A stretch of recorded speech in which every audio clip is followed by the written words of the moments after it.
And this Word became flesh and moved into the neighborhood.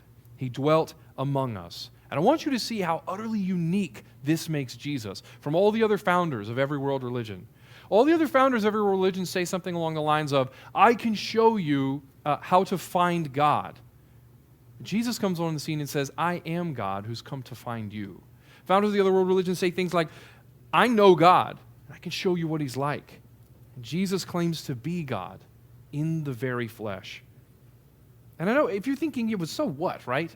He claims to be God, but anybody can claim to be God, right? That doesn't make it true. A lot of wackos have claimed to be God, and they convinced, like 50 people to drink poisonous Kool-Aid with them.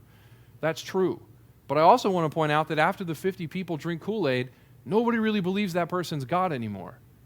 Unlike that, Jesus has successfully convinced billions of people in multiple cultures, a diversity of nations across the globe over many centuries, that he really was who he claimed to be.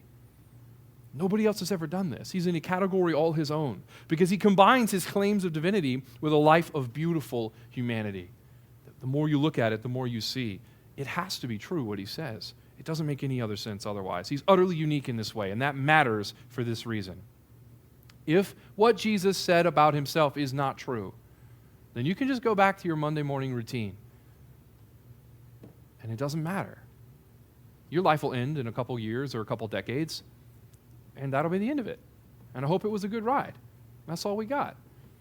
But if what Jesus said is true, if he really is who he claims to be, the full expression, the precise expression of God's own glory, the revelation of who God is, the very God of God, light of light, God in the flesh, if Jesus' claims are true and he is the God who came to rescue you, then everything changes.